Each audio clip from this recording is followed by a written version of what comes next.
Islam began in under 10 minutes. Not a problem. We've started. Okay, so travel back in time with me to a land far, far away and long, long ago. Mecca and Arabia, about the year 570. Mecca is important for 2 reasons. 1, the Kaaba is there, an ancient temple built to worship God.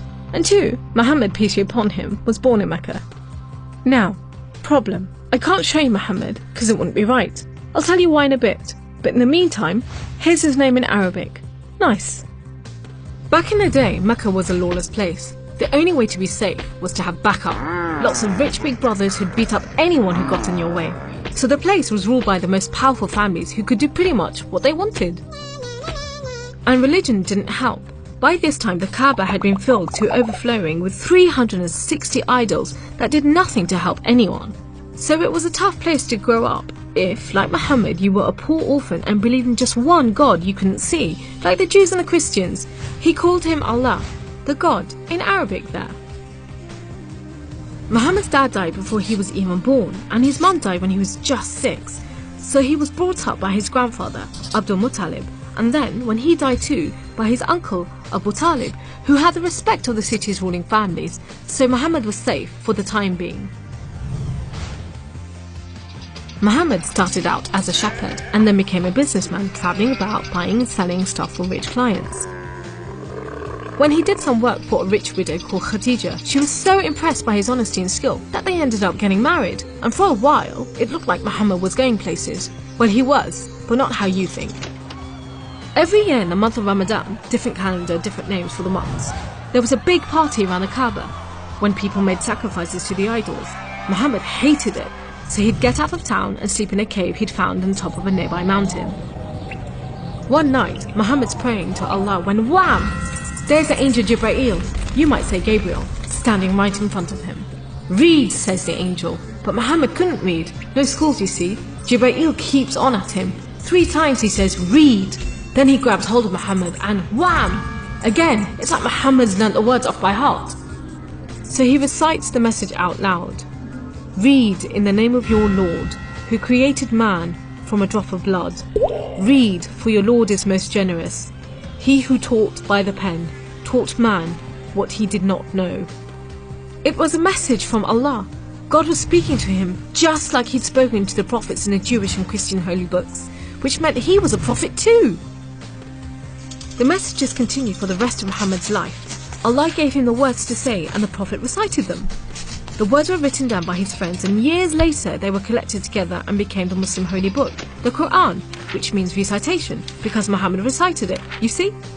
Anyway, that was much later, so back to the night of power. Muhammad tells his family, then his friends, and eventually everyone about Allah, that he's the one and only God, that he wants everyone to be treated fairly, and long story short, it didn't go down well with the ruling families of Mecca, who liked things just the way they were, thank you very much. You see, Islam means obedience to Allah, and Muslim means someone who obeys Allah, and the ruling families didn't want anyone obeying anyone else but them. So the people who believed in Muhammad's message, the Muslims, were given a hard time. Some were even tortured and killed. A few of them managed to escape to Abyssinia, Ethiopia. But most were stuck in Mecca. Muhammad also had to cope with the death of his wife, and then just a few weeks later, his uncle too. Feeling very down, he went to the Kaaba to pray to Allah one night. Then, the weirdest thing happened. Jibreel turns up, sits him on a winged horse called Al-Buraq and flies him all the way from Mecca to Jerusalem. He prays with all the prophets who have ever lived. Then, he's taken up to the heavens to chat with some of the prophets, and then into paradise itself, where Allah tells Muhammad to pray 5 times a day and to stay strong. He's returned to Jerusalem and then flies back to the Kaaba in Mecca. We call it the night journey, and Muslims still argue whether it was a real experience or a vision, but whatever, it gave Muhammad a much needed boost, and just as well, because there were more tough times ahead. So, there was this other city called Yathrib. The people there heard about Muhammad and his message and invited him and his followers to join them. A few at a time, the Muslims left Mecca and made a dangerous journey across the desert to Yathrib. It's known as a hijra, which means migration, you know, like birds do. Muhammad and a few of his friends stayed in Mecca until everyone had got away and then made plans for their own escape. But the ruling families wanted to kill Muhammad while they still could, so 7 sons, one from each family, were sent in the middle of the night to stab the Prophet while he slept. But he was way ahead of them, and when they burst into the house, Muhammad was gone. Trackers were sent out to hunt him down. Muhammad and his best friend Abu Bakr took a roundabout route to try and shake off the pursuit, but the trackers were too good and slowly gained on them. So Muhammad and Abu Bakr hid in a cave and prayed that no one found them.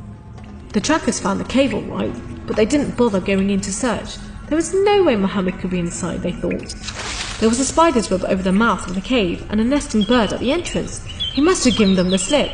So off they went, leaving Muhammad and Abu Bakr protected by a spider and a bird.